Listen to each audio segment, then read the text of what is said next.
უფალო იესო ქრისტე, შემიწყალე მე. პატარა სერაფიმეს მამა ისიდორე ნაადრევად გარდაეცვალა. მცირე ძლოვანს დედა აღათია ზრდიდა. ერთხელ პატარა სერაფიმე ტაძრის მაღალი სამრეკლოდან ჩამოვარდა. შვილო, სერაფიმე. არი ველვოდ, კარგად ვარ.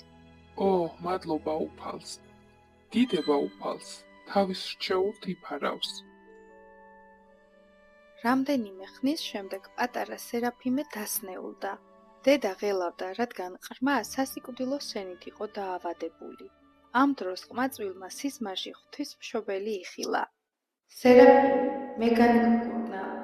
მართლაც, მალე მათი ეზოს წინ პროცესიამ ჩამოიარა ჯვრებითა და ღვთისმშობლის ხატით. დედამ ხელში აიტაცა პატარა სერაფიმე და ხატს მიაახლა. ამის შემდეგ სერაფიმემ სწრაფად დაიწყო გამოჯანმრთელება. დრო გადიოდა. ყმაწვილს ძალიან უყვარდა წმინდა წერილებისა და წმინდათა ცხოვრების კითხვა. მან სიყმაწვილეშივე გადაწყვიტა თავი უფლის მსახურებისთვის მიეძღვნა და მონასტერში წასულიყო. კეთილმსახურმა დედამ დალოცა მისი განზრახვა და ჯვარიც აჩუქა, რომელსაც წმინდანი მთელი ცხოვრების მანძილზე ატარებდა. მალე სერაფიმე მონასტერში წავიდა. ის საროვის უდაბნოში დამკვიდრდა. თავის მოძღვარს ბერ იოსებს სიხარულით მორჩილებდა. გამუდმებით შრომობდა. მოწყინებისგან თავს შრომით იცავდა.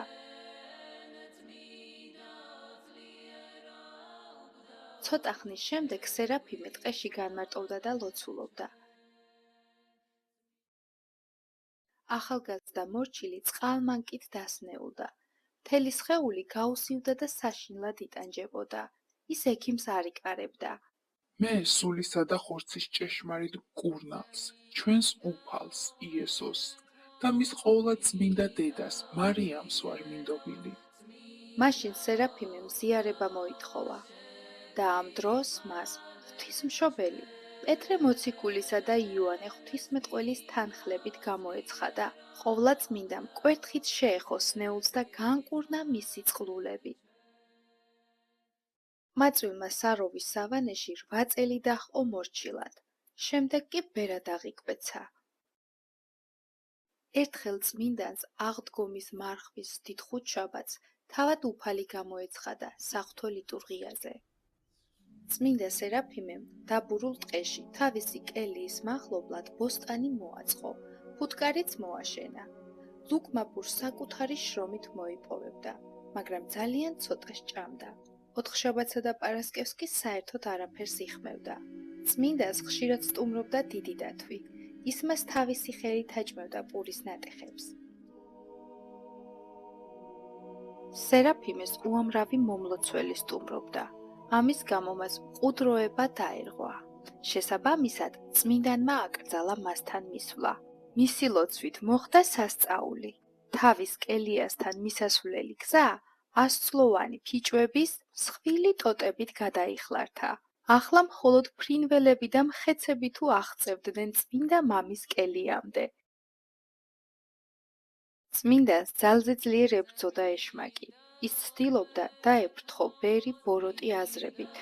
ამის გამო სერაფიმემ უფრო მეტად გაამკაცრა ღვაწლი და ყოველ ღამით უზარმაზარ ქვაზე ადიოდა ხელებაპყრობილი და ლოცულობდა.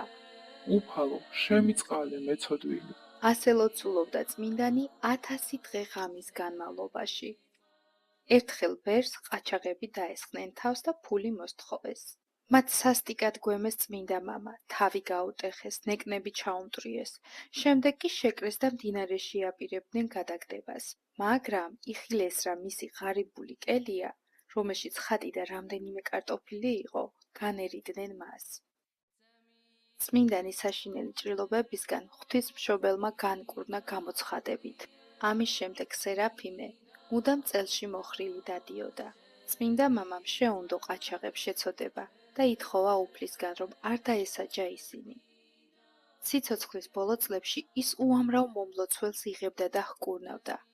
წმინდანი ლოცვის დროს ჰაერში ამაღლებულიც უხილავთ. ბერი ყოველთვის ამბობდა: სანამ ცოცხალი ვარ, ჩემს კელიაში ხანძარი არ გაჩნდება, ხოლო ჩემი სიკვდილი ხანძრით გაცხადდება. მართლაც ერთ დღეს მორჩილმა პავლემ მისი კელიიდან გამომავალი დამწური სუნი იგრძნო. როცა კარი შეაღო, დაინახა, რომ წიგნებსა და ნივთებს ცეცხლი მოსდებოდა. მამა სერაფიმეს კი ღვთისმშობლის ხატის წინ მუხმოყრილს სული უფლისთვის შეევედრებინა. ბავშვებო, ერთ საინტერესო ამბავს დავამატებ. საქართველოში, გორჯომის ხეობაში, კერძოდ პლატოს ტყეში გახლავთ ადგილი, სადაც წმინდა სერაფიმე საროველის სახელთან დაკავშირებული სიწმინდეებია დავანებული. ვინმე ერის კაცმა, რომელმაც შემდგომში ამ ადგილზე ააგო ტაძარი, იხილა სიზმარი, სამჯერ იხილა ერთი და იგივე სიზმარი, თეთრწვერა და თეთრი სამოსით ბერი მიუთითებდა ადგილზე, სადაც მის სახელზე უნდა აეგოთ ტაძარი. როდესაც ეს სიზმარი სასულიერო პირებს მოუყვა, მათ ერთხმად განაცხადეს, რომ ეს გახლავთ წმინდა სერაფიმე საროველი. ამის შემდეგ მიმდებარე ტერიტორიაზე გააკეთეს ჭა, რომელიც წმინდანს თავის დროზე საროვის უდაბნოში თავისი ხელით ჰქონდა გაკეთებული. ასევე დაავანეს ლოდი, რომელზეც წმინდანი 1000 წლის განმავლობაში ლოცულობდა. ეს ლოდიც გახლავთ საროვის უდაბნოს ლოდის მსგავსი და ასევე ააგეს სენაკი, რომელშიც წმინდანი მოღვაწეობდა. დღესდღეობით უამრავი მომლოცველი სტუმრობს ამ ადგილს, თქვენ შეგიძლიათ მოინახულოთ, მოილოცოთ და მიიღოთ მადლი ამ ადგილიდან. ნახვამდის.